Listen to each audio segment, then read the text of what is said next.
What is that? It's got a Ferrari sticker on it. Oh my God. You don't get to see this too often in the wild. That right there is a baby smart car still learning how to walk. Isn't it beautiful? Nature's amazing. When I first saw that video of that little red thing, whatever it happens to be, just putzing along, and it fell over.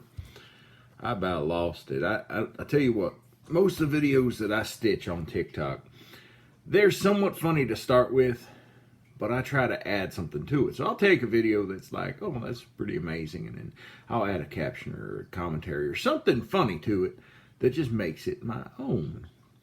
Well, on this particular video, it was really funny to start with, and I'm not sure that I actually added anything of value to it.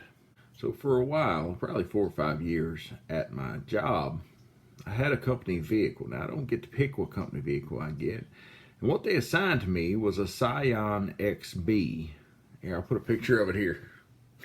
That's right, it's just a square box. It ain't nothing to this thing. It's a toaster on wheels, right? Which is what we started referring to it as the toaster, right? Well, I wrecked that toaster. Now, it's like a $14,000 car from factory, right? Well, I wrecked that thing 4 times while I had it. And the total of the prices of the repairs for this thing was like $22,000. So I spent an extra $10,000 insurance did to fix that thing up than what it was worth over the life of that car. It just seemed like it was accident prone. I don't know if it was me. I never wrecked any of the other vehicles I had. I wrecked that sucker several times. Pretty crazy. Pretty crazy. The first wreck that I had, it was pretty interesting. I had there was some dust on the car, and I had taken in my finger and I'd drawn flames back the front of the car, and it was pretty cool. Everybody laughed. They got flames on a Scion, whatever, in the dust. Well, the next day I'm driving to work. A minivan runs a red light, and I T-bone that sucker right in the passenger door, dead on, 60 miles per hour. Bam, right into the passenger door of that thing. I thought for sure that car was destroyed. I mean, there was nothing left. The minivan was destroyed. My car, the whole hood was crushed up into the windshield. Like the front column was bent. Like everything was destroyed on the thing. I'm like, well, I'm done for. At least I'm getting a new car out of this. I don't have to drive a Scion anymore. But dang, man, insurance fixed it. Y'all believe that? Insurance fixed it. It was like $10,000 worth of damage on that sucker. Airbags had deployed in the driver's seat. Pushed my hand through the window on the side and burnt my hand with the airbag. It was I think the airbag hurt me worse than the wreck did, but that one shook me pretty bad. See, another time I got rear-ended by a lady just going down through traffic. That wasn't very bad. Bent up the bumper. They fixed it. And then my scariest wreck of all of them is, if you think T-boning a minivan is scary, you should try sitting in a Scion XB at a red light and seeing a tractor trailer coming up behind you extremely fast. And you just know you're getting hit. Well, tractor trailer hit me in the back end, pushed me into a box truck in the front end, and I accordioned in. So the back went in, the front went in, and I'm sitting in the middle unharmed, right? It hurt my back a little bit, but it was just sore. It didn't actually require any like surgeries or any treatment or anything. It just hurt a little bit. And man, that was scary. You're sitting in a toaster. I can only imagine what these people in these smart cars are, dealing with. You got no front end, no back end. What happens if you get crushed? I guess they got safety stuff in there and whatnot. I don't get it. But sitting in that Scion, you see in your rearview mirror, this thing's not slowing down. It's like, oh no, he's going to hit me, and bang, bang. You get jarred 2 different ways. Well, they fixed that sucker up. And then another time, I forget what happened on the last wreck. It wasn't very serious. Another one of those little bumps or whatever. But eventually they got me a pickup truck, which was good. I enjoy driving a pickup truck around.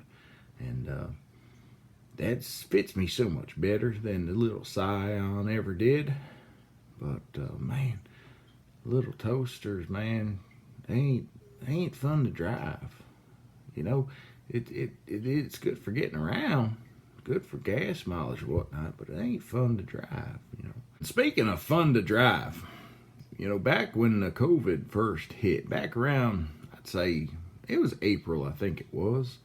You know, we got, I'm traveling for work a little bit at the time. They'd shut it down. My first trip back, I went to Denver, Colorado for some work. And I get to the airport, right, and it's April. So, I mean, COVID's like in the heat of things, and like people's not traveling still. You know, people started traveling since then, but at that point, there was not many people traveling. So I'm enjoying, like, you know, the 10 people that's on the plane with me when I fly there. It's like nobody. It's great. But then I get to the airport, right, and I walk up to the rental car place. And there's 3 different rental car companies owned by the same people. And I walk into their spot, and I'm noticing that, like, the counter, it's all 3 of them with the same person. They've limited big time. Well, I travel enough that I got that you know, like, pick your car and go type plan. It's great. I love it. And typically they got a line of cars there, and you pick one of them and you just drive away, right? Well, I get to this place and the line of cars ain't there. So I'm like, what do? So I talk to the person, like, hey, where's the pick your car and go thing? And they're like, oh, we're not doing that right now, but what type of car do you want? Well, what do you got? And they're like, anything on the lot you can have. And I'm just joking. I'm like, I want that convertible Mustang there. And the guy's like, okay. All right, I'll take it. So I ended up with a brand new convertible Mustang. It had like 50 miles on it when I got the thing. And man, that was fun to drive. I'm not much of a Mustang fan. You know, I don't like driving through crowds and all that stuff. You know, it's one of those things where you don't normally get to drive something like that. Man, that was fun. I sure did enjoy that car. But that was a good one. Absolutely a good one. But the other side of this video, you know, it's like a nature show. You know, I got a mock nature show going on here. Like, check out the zebra in the wild, or whatever that guy does, you know, when he's doing that. I remember watching, I think it was called Wild America. I used to watch it. It was like Wild America with Marty Stauffer or something like that. My dad used to watch that when I was a kid. So, of course, you know, Dad rules the TV, so I watched it when I was a kid in the evenings. I always enjoyed these nature shows a little bit. But I always wondered, like, how do they happen to get all this footage? Like, are they sitting there for days and days and days? Or does it just, like, they walk out and just happen to find her? Or is this filmed in a zoo and then they, like, CGI the background? If you know, let me know in the comments, but I don't know.